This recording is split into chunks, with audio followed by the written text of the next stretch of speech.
m'a demandé mon avis pour savoir à quel âge de leur terrible vie je trouve que les hommes sont le plus séduisants. Et j'ai toujours répondu, mais vers les 50 ans, chaque homme est un démon que son dévergondage fit un jour éjecter, certes, du paradis.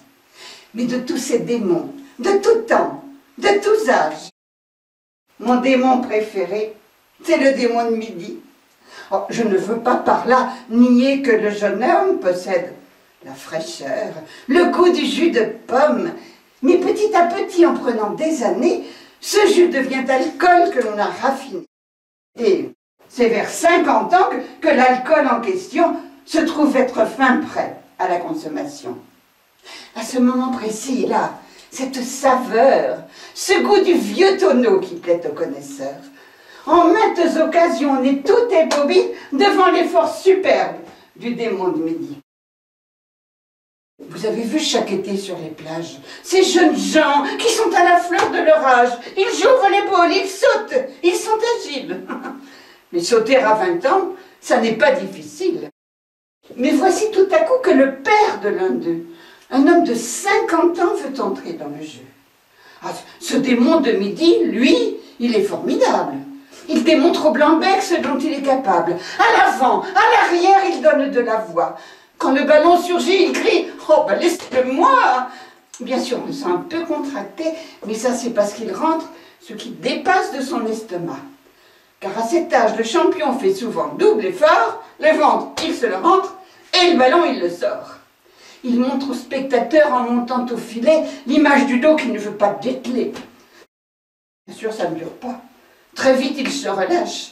Les muscles du taureau lui font un tour de vache. Son jeu devient poussif et son souffle oppressé. Quelqu'un crie « Viens, papa !» Il est midi passé. Mais cette défaillance n'est pas assez sévère pour forcer le démon de midi à se taire. En d'autres occasions, il va se déchaîner. S'il invite, par exemple, une dame à déjeuner. Car lorsqu'il a 20 ans, l'homme est de ces ringards qui vous emmènent bouffer en vitesse au snack bar. Quand vous mourrez de faim, en être malade, sans même vous consulter, il commande une grillade. Mais l'homme de 50 ans, quand il invite la France, ça, il ne vous vole jamais sur la question bouffetance. C'est l'âge où tout à coup, il dit à sa compagne qu'avec certains menus, il faut boire du champagne. Il vous propose des plats avec des tas d'épices. Quand il y a de la volaille, il vous propose la cuisse. Et s'il y a des radis comme il a de la jugeote, il ne vous propose pas nécessairement la botte. Enfin, pas tout de suite en tout cas. Enfin quoi, il sait vivre, son ventre est rebondi. Mais quel coup de fourchette ce démon de midi. Bien sûr, quand on arrive aux crèmes pâtissières, on sent que quelquefois son foie fait des colères. Le teint devient plus rouge et le geste plus lent. Le pauvre grand chéri est un peu somnolent. Mais ça ne dure pas. Un coup de bicarbonate et voilà le démon de midi sur ses pattes. Même quand le repas fut vraiment indigeste, il est toujours fin prêt pour affronter la sieste. Oh, tu parles pour le reste. Oh, tout de même, on a vécu. C'est même le genre d'occasion où la différence d'âge entre en compétition. Moi, vous savez, je suis un monceau d'innocence. Mais quelques oreillers m'ont fait des confidences.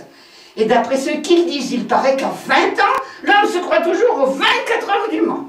Il est fou de vitesse et de toute évidence, il veut surtout gagner l'indice de performance. Mais l'homme de 50 ans apprécie la nature. Il prend son temps, même pour enlever ses chaussures. Et enlever ses chaussures, c'est d'ailleurs quelquefois, pour un homme de son âge, les coulisses de l'exploit. Et l'exploit en lui-même est a fortiori le fruit de l'expérience du démon de midi. Pour de son moteur tirer le bénéfice, il s'arrête quand il faut. À la station-service. Femmes qui m'écoutez, soyez donc raisonnables. Si vous avez en main ce modèle admirable, l'homme d'un certain âge, superbe dans l'effort, ménagez-le surtout, sinon vous auriez tort. Ne l'accablez jamais de passion trop avide, tant va la cruche à l'eau qu'à la fin, elle se vide. Et souvenez-vous toujours que lorsque midi sonne, il est midi passé. Et il n'y a peut-être plus personne. Sitôt qu'un homme et mur entourait le dégât, car le meilleur démon, c'est à midi moins le quart.